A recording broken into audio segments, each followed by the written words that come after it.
मुझे शिव को काफ़ी जगहों पे एक साथ बुलाया जाता है फॉर द इवेंट्स फंक्शंस।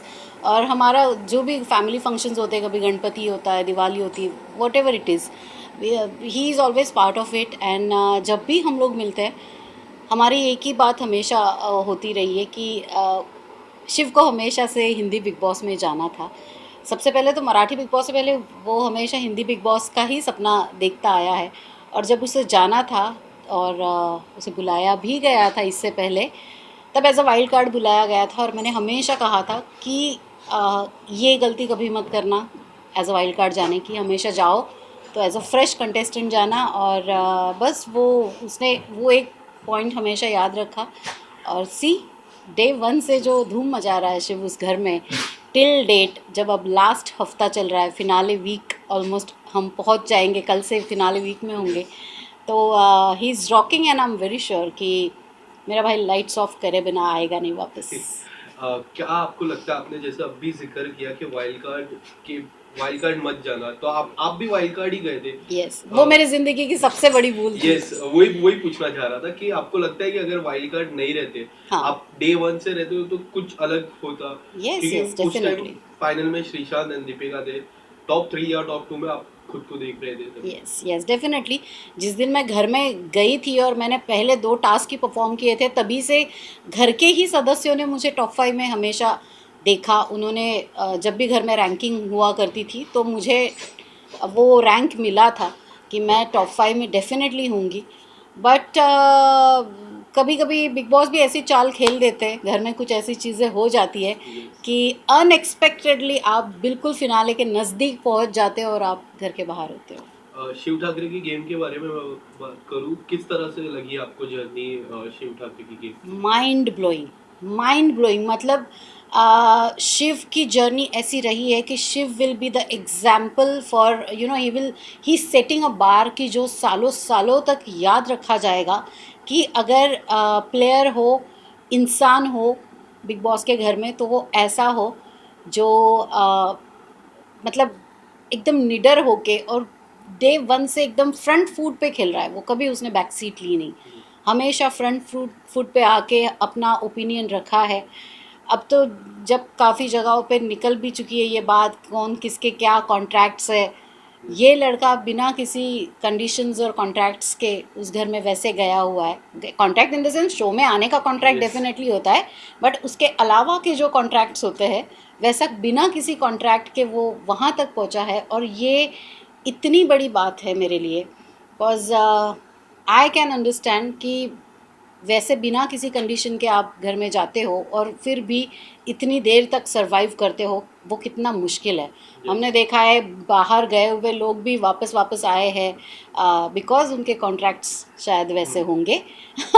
इस वजह से आउट हुए हुए कंटेस्टेंट भी घर पे आए, ऊपर से प्राइज मनी भी लेके गए। Yes. उनकी वजह से प्राइज मनी भी कटी है। अभी कल ही मैं देख रही थी, कल का जो एपिसोड है, बिग बॉस ने टास्क दिया, 2 ग्रुप बनाए उन्होंने, और 2 ग्रुप में प्राइज मनी जीतने की उन्होंने ये की। मतलब ये पहली बार ऐसा होगा शायद बिग बॉस में कि किसी पर्टिकुलर इंसान को इतनी प्राइज़ मिलेगी और किसी पर्टिकुलर इंसान को इतनी प्राइज़ मिलेगी। मतलब इतने भेदभाव पे उतर चुके हैं अब ये लोग कि जिसे चाहते हैं प्राइज़ मनी दिलवाना ज़्यादा, उसे ज़्यादा प्राइज़ मनी। हालांकि प्राइज़ मनी गई भी किसकी वजह से, ये आप अगर गौर तलब करेंगे, अंकित को बचाने के चक्कर में प्रियंका ने प्राइज़ मनी 25 लाख गंवाए, टीना को बचाने के चक्कर में शालीन ने 25 लाख गंवाए, पर शिव ने किसी के लिए बजर नहीं दबाया था। उसने तो उल्टा वो गए, इनकी बेवकूफ़ियों की वजह से जो प्राइज़ मनी गई थी, उसे वापस लाने के लिए जो एक टास्क हुआ था जिसमें कोड देने वाले थे बिग बॉस, वो लॉकर का कोड जिसमें प्राइज़ मनी होगी, इसने अपनी कैप्टनसी की दावेदारी नहीं ली और उसके बदले में कोड लिया वो प्राइज़ मनी के लिए। जबकि ये जो बाकी दूसरे कंटेस्टेंट्स हैं, इन्होंने कैप्टनसी की दावेदारी ली थी। इन्होंने प्राइज़ मनी को ज़ीरो इम्पोर्टेंस दिया था जब प्राइज़ मनी आ रही थी या बचा सकते थे, तब नहीं लिया। और अब देखिए, जिन लोगों की वजह से प्राइज़ मनी घटी है, उन लोगों को अब जब वो जीतेंगे तो उनको फुल प्राइज़ मनी होगी, और जब मेरा भाई शिव जीतेगा, जिसकी मुझे फुल गारंटी है, उसे कम प्राइज़ मनी मिलेगी। ऐसा ऐसा क्यों? पर आपको लगता है कितना अनफेयर हो जाता है जिस तरह वो टास्क बीता था? यस। आप देख रहे हो अंकित को बचाने के लिए, हाँ। टीना को बचाने के लिए, आज वही तब खिलाड़ी तो बाहर है। तब तो कोई ग्रुप में डिस्कशन नहीं था, सिर्फ एक बंदे के ऊपर वो डिसीजन था, एक जन डिसाइड कर सकता था। तब सब सारे घर वालों पे क्यों नहीं वो डिसीजन सौंपा गया फिर कि क्या इसे बचाने के लिए आप प्राइज मनी वो करेंगे। जब जब उनकी मर्जी आई एक एक बंदे ने बजर दबा के प्राइज मनी गवा दी, जबकि वो प्लेयर ऐसे थे कि वो उस घर में रहने के लायक भी नहीं थे, अच्छे प्लेयर्स भी नहीं थे। Ankit was a nice human being, but हमने देखा कि उसका गेम बिल्कुल ज़ीरो नहीं, उसका गेम माइनस हो चुका था। फिर भी उसे बचाने के चक्कर में और इस स्टेज पर आकर इतने दिनों तक टिक कर इतनी मेहनत कर अब शिव के हिस्से की या स्टैन के हिस्से की प्राइज मनी घट रही है। That is so unfair of their part कि बेचारों के साथ ऐसा अन्याय क्यों। अब नॉमिनेशन का टास्क भी इस हफ्ते जो हुआ, क्या आपने देखा है कि फॉर एग्ज़ाम्पल जो बच्चा शुरू से लेके आज तक बिल्कुल पढ़ाई में ज़ीरो रहा है, ओके, जो अर्चना प्रियंका ये लोग जो कभी कोई टास्क नहीं जीत पाए, किसी टास्क में इन्होंने अपनी चमक नहीं दिखाई, कहीं पे भी शाइन नहीं हुए, वो लोग टास्क गलत करने के बावजूद, मतलब किसी ने 12 मिनट लिए, किसी ने 7 मिनट लिए, किसी ने और पता नहीं कितने 12 7 और प्रियंका ने शायद 14 मिनट लिए। मतलब जिसका कोई हिसाब ही नहीं है, गलत होने का कोई लिमिट ही नहीं है। इतना गलत खेलने के बावजूद वो लोग नॉमिनेशन से सेफ हो चुके हैं, तीनों ने भी गलत टास्क किया। और जिस बंदे ने सबसे एक्यूरेट टास्क किया, शिव का टाइमिंग था 9 मिनट 10 सेकेंड। इतना एक्यूरेट बिना घड़ी के कैसे कोई हो सकता है, फिर भी शिव ने वो किया, तो वो बंदा नॉमिनेशन में है। MC स्टैंड 10 मिनट उसने लिए, ऑलमोस्ट क्लोजर टू 9 मिनट, वो नॉमिनेशन में है। सो समझ में नहीं आता कि ये इतना अनफेयर ये ग्रुप देने की कहाँ से बिग बॉस को सूझी, और इतना गलत कैसे, मतलब अन्याय की भी कोई हद होती है यार, नाइंसाफ़ी की भी कोई हद होती है कि जो बंदा टास्क कर रहा है शुरू से लेके एंड तक, इतने डिस्ट्रैक्शंस, इतनी चीज़ें हुई, उसके बावजूद वो डे 1 से लेके अभी तक 100 में से 100 नंबर ला रहा है वो लड़का, और उसी के साथ ये सब गलत चीज़ें हो रही है। So I am not happy with that, but कोई बात नहीं, कोई बात नहीं, वो टिकट टू फिनाले ना जीते, कोई बात नहीं, वो नॉमिनेट हो जाए, ट्रॉफी वही जीतेगा। पर आपको कई हद तक लगता है जिस तरह साजिद के साथ उनकी दोस्ती थी, हम्म, अब्दू के साथ जो मंडली की मैं बात कर रहा हूँ, जी, वो नॉमिनेट होने के बाद कई हद तक उनकी गेम में बदलाव आया, ऐसा आपको लगता है? लोगों को ऐसा लगता है जो दोस्ती वो निभाते थे, हाँ, अब्दू के साथ सबसे अच्छी दोस्ती थी, एज यस, अ यस, एल्डर ब्रदर ट्रीट करते थे अब्दू को। आपको कैसी लगी वो दोस्ती? That was the best thing in the house. Otherwise बाकी दूसरे ग्रुप को आप अगर देखो, सौंदर्या को देख लो, अर्चना को देख लो, टीना और शालीन को देख लो, प्रियंका को देख लो, ये लोग इतनी लड़ाइयाँ करते, घर में इतना शोर होता है, इतने सारे शोरगुल के बीच में, मतलब ये जो एक अलग ग्रुप था, वो हमेशा एक दूसरे की इज्जत उतारने पे मतलब कायम लगे रहते थे। जहाँ तक मैंने प्रियंका का गेम अभी तक देखा है, उसने अपने साथ जितने लोग थे उन सबको बेइज्जत किया है, उनकी बेइज्जती कर करके वो लोग बेचारे अपने ही दोस्त के हाथों बुरी तरह बेइज्जत बेया, मतलब वो एक कुछ है ना शेर, बड़े बेआबरू निकले होकर निकले तेरे कूचे से, तो ये सब अपने ही दोस्त के हाथों इतने बेइज्जत होके घर से बाहर निकले हुए हैं सारे के सारे। और यहाँ पर देखिए आप देखिए कि इतने कॉम्पिटिटिव शो में भी, जहाँ पर सैनिटी भी अपनी सैनिटी खो दे, ऐसे शो में कोई अपने लोग हमेशा अपने दिल के करीब रखता है, चाहे जैसी भी सिचुएशन आए। इन लोगों ने कभी एक दूसरे से गिले शिकवे इस तरीके से नहीं किए। अगर कुछ एक दूसरे के लिए लगा भी, कोई चीज़ खटकी भी, तो साइड में आके शांति से बैठ के उन्होंने बात की है, एक दूसरे को समझा है, एक दूसरे के पॉइंट ऑफ व्यू एक दूसरे से शेयर किए बिना तमाशा बनाए। अगर इन दूसरे ग्रुप की बात की जाए, अगर ये मंडली है तो उसे मैं झंडली कहूँगी उस ग्रुप ने इतने बुरी तरीके से एक दूसरे की इज्जत को तार तार किया है कि ऐसा लगता है यार, ऐसे ऐसे दोस्त होने से तो दुश्मन भले, कम से कम पता तो है कि वो दुश्मन है, तो इस वजह से हमारी इतनी बेइज्जती किए जा रहे हैं। बट जिस तरीके से इन लोगों ने अपने दोस्तों को ट्रीट किया है इस दूसरे ग्रुप ने, दैट वाज हिलेरियस कहूँगी मैं इस चीज़ को, और डिसगस्टिंग भी। लियो लियो बट विक्की। मेरा जी कई लोगों का कहना है कि प्रियंका की जीत काफी काफी इजी हो जाती है क्योंकि वो कलर्स का फेस है और उसकी वजह से बिग बॉस हमेशा कलर्स के फेस को ही जिताते हैं। शिव जनता का फेस बनेगा, कोई बात नहीं। यस, अगर अगर ऐसा हो लियो लियो जाता थांब थांब थांब तो थांब लियो। साक्षी, साक्षी लिओला घेऊन जा। साक्षी, साक्षी लिओला घेऊन जा बेटा। लिओ लिओ माईकवर येऊन बोलतोय. Leo also wants to say something. हाँ सो जी, हम क्या वहीं से लगता, शुरू करते हैं जहाँ से हाँ हम। मेरा सवाल ये था कि लोगों का कहना है कि प्रियंका जीत सकती है बिग बॉस, काफी इजी है बिग बॉस जीतना उनके लिए क्योंकि वो कलर्स का फेस है। अगर ऐसा हो जाता है तो वो कितना अनफेयर हो जाता है बाकी लोगों के लिए, जैसे कि शिव है, एमसी स्टैंड है, ऐसे लोगों के लिए जो जो दिल से खेले ऑफ वो कोर्स गेम। अनफेयर होगा ही, और हमने पिछले कुछ सीजन्स की हिस्ट्री भी देखी है कि अनफेयर तो हुआ है लोगों के साथ, मतलब अच्छे कंटेस्टेंट्स के साथ कहीं ना कहीं थोड़ी सी नाइंसाफ़ी तो हो ही गई है, डिस्टर्बेंस नहीं आई हो तो। आपसे जानना चाहूंगा कि जिस तरह प्रियंका को लोगों का कहना है कि वो कलर्स का फेस है और वो ही जीत सकते हैं, ये कितना अनफेयर हो जाता है जैसे एमसी स्टैंड और शिव के लिए जो दिल से वो गेम खेले और खेले जिस तरह से वो गेम खेले, जिस तरह वो रियल लाइफ में वही बिग बॉस के घर में है। अनफेयर तो सी देखिए हो ही जाता है, और हम शुरू से लेके एंड तक देखते ही रहते हैं कि कहीं कहीं जगहों पे वो दिखती है, फेवरिज्म पता चलता है। But end of the day ये गेम है, और अब तो बिग बॉस ने खुल के कहा है कि वो भी खेल रहे हैं, तो उनको तो भाई खेलने का हक है तो वो खेले। बट ये है कि अगर बाकी की बहुए कलर्स का फेस है तो हमारा शिव जनता का फेस है, और वो हमेशा जनता का रिप्रेजेंटेटिव रहेगा, ना ही किसी सिर्फ पर्टिकुलर चैनल का। हाल ही में टॉर्चर टास्क हुआ था फाइनल राउंड के पहले, काफी कुछ हुआ टॉर्चर टास्क में, शिव को लेके काफी कुछ हुआ। हम्म। आपको क्या लगता है वो टॉर्चर टास्क किस तरह बीता है शिव के लिए? शिव ने तो बहुत जेंटली किया है वो टास्क, मतलब शिव अगर जिस तरीके का शिव रोडीज और बिग बॉस करके आया है, जो कि बहुत डिफ़िकल्ट शोज़ रहे हैं ये, मतलब इस सीज़न में अगर देखा जाए तो वैसे टास्क हुए ही नहीं।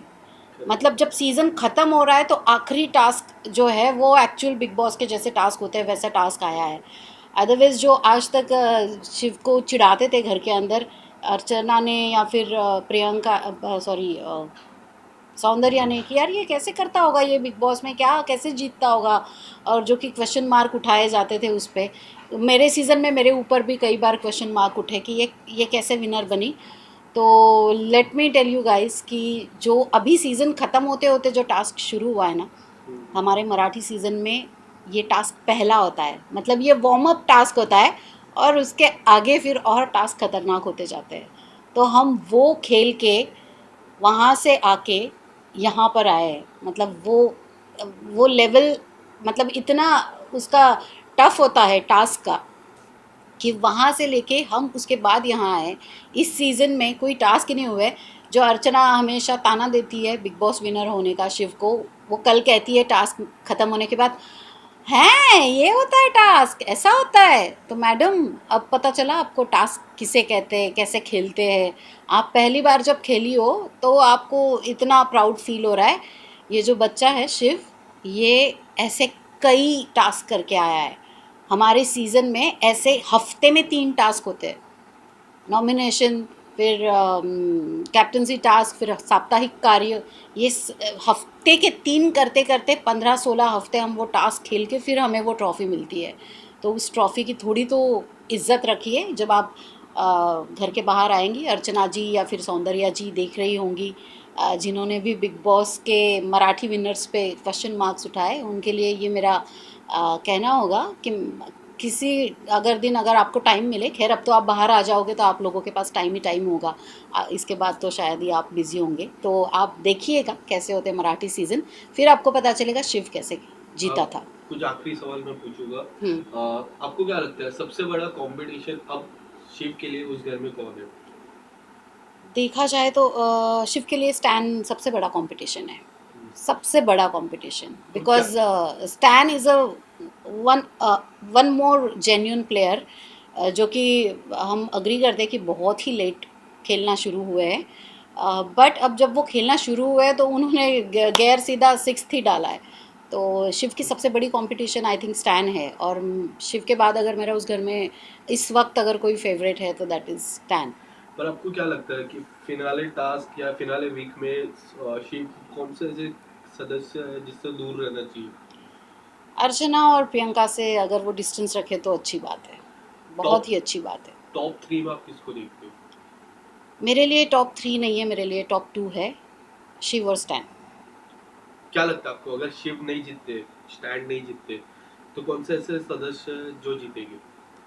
जो भी होगा फिर वो उसे मैं विनर कहूँगी ही नहीं, क्योंकि फिर ऐसे मैं कहूँगी बैठे बिठाए ही उनको अगर ट्रॉफी दी जाती है तो मेरी नज़रों में वो विनर होगा ही नहीं।